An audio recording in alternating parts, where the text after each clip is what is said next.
What is up, guys? How's it going? We got a little unboxing video here for you today. A couple of cool little things. Sorry, don't mind me, I'm just having dinner here.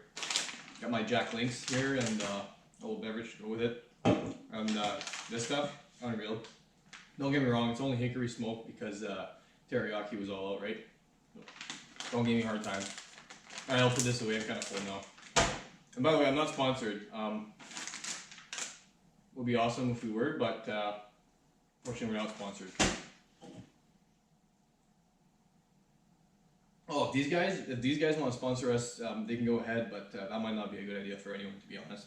Alright, anyway, sorry, let's get going here. So we got the main one here. You guys can't see that from where you are, so we'll just change the angle a little bit.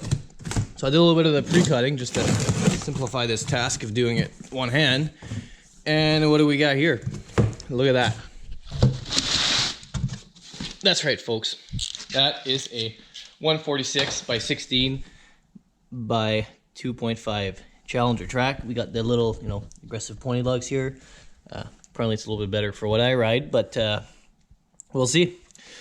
All right, so don't give me a hard time about this, but so I'm stretching my 2019 137 Freeride from 137 to 146, and I know if I wanted to do this right, I would have bought Ice Age rails, but it's a little bit out of the budget, unfortunately.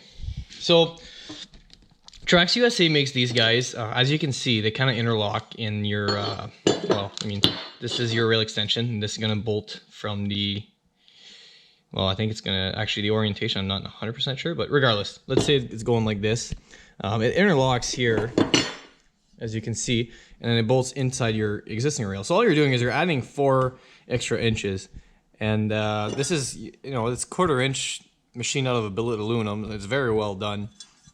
Solid. I'm gonna make sure this hardware is grade 3. I might decide to change that for some grade 5 hardware, just peace of mind.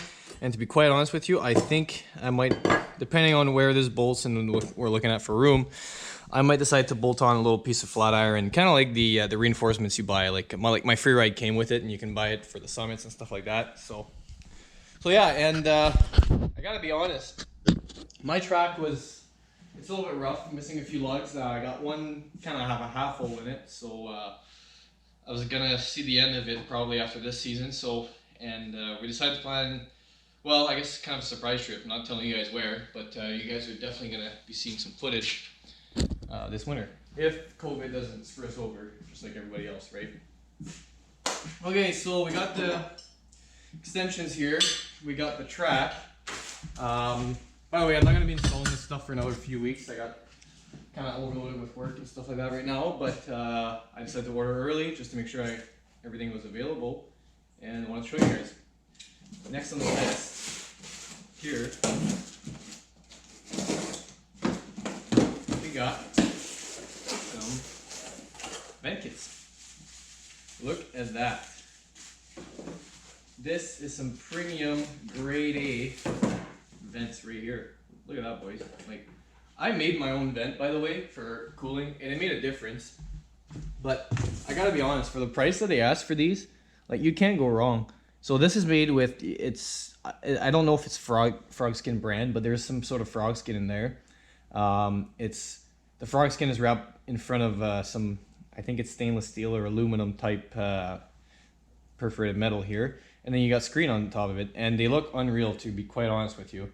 They did a good job. Like, I can't make this for the price that they charge. I decided to just order it and just be done with it type of deal, especially with being busy and stuff. So these are from Extreme Air Vents, so custom snowmobile vents. I don't know, I find it looks awesome. You guys judge. We can see what it looks like after, but it comes with the hardware. We got the black rivets, and we got the pattern to just be able to cut out the panels easier. So I got those are all clutch side.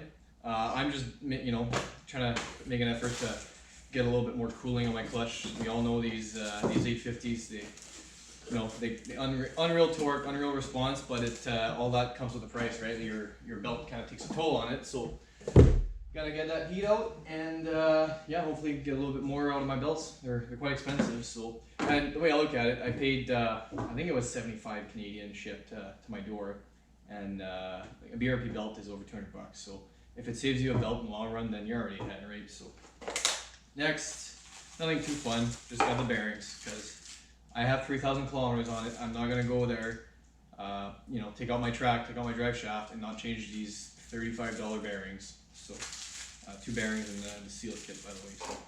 So that's note to self, always a good practice. You don't want to be opening that up because you blew bearing. Doesn't make any sense to not change it. Detachable Snowflap. I tried one of the guys we ride with last year. I tried his sled and he's got one. Unreal difference. Like, you wouldn't believe it. So like the Snowflap's there to you know, recirculate the snow to cool your engine, right? Your heat exchanger. There's more snow that goes through it. So when you're in deep powder, you don't really need that. Like, you got tons of cooling going through there. So I decided to just bite the bullet and buy this guy. It's cool. Like, you know, just slap it back on for the little bit of trail riding I do, just to go to Tim Hortons or grab a pint, whatever. I'll just slap the bastard back on and off we go. And another thing too is, don't forget, like, I'm stretching my Freeride 4 inches, but I'm not touching the tunnel, right? So my snow flap is going to be a little bit closer to the track. I should be good. I might have to cut a little bit at the bottom. I'm not really concerned, you know. We'll make it work. I know it's been done often enough before. So yeah, let's open this guy. I don't know. I'm sure most of you guys seen this already, but I mean, for 150 bucks, like, you can't go wrong. Like, come on, where else are you gonna get this kind of finish for 150 bucks, right? You got the 2 links on the side here, and so they just clip in, and it just interlocks right in there like that, and you lock it in. And you recycle your existing flap. I think, yeah, they do give you the hardware with this. Okay, cool. So you just bolt it on. I think the cut lines are on the existing. To be honest, my sled's still in the shed right now, so I'm about to take that out eventually. But like I said, I got a few things to go right now, but that's coming. But they give you these link mounts. Apparently, this width isn't as wide as your fuel caddy and all that stuff, so I might not be able to clamp this on my tunnel. We'll see. I'll let you guys know. And by the way, they're not rated for, or whatever. Like, if you look in the list of sleds that this fits on, the 137 isn't on there. And after just looking online or whatever, the only reason why is because the tunnel length doesn't accommodate for the snow flap in this. So I really don't care. Like, if I'm going powder riding and for trailering, this thing is staying home. So yeah. All right, there goes this thing. Next. It's like Christmas came early, eh, guys? Jeez, I know, it's, I don't know, COVID tree, I guess. You guys guess what's in here?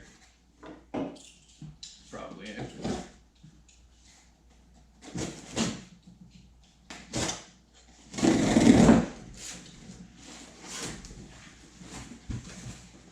Alright. Oh, yes, sir. Boom! Front shocks for the sled. Yellow and blue. Premium grade A Bilstein shocks. These are gonna ride awesome on the Freeride. Everyone's gonna be jealous.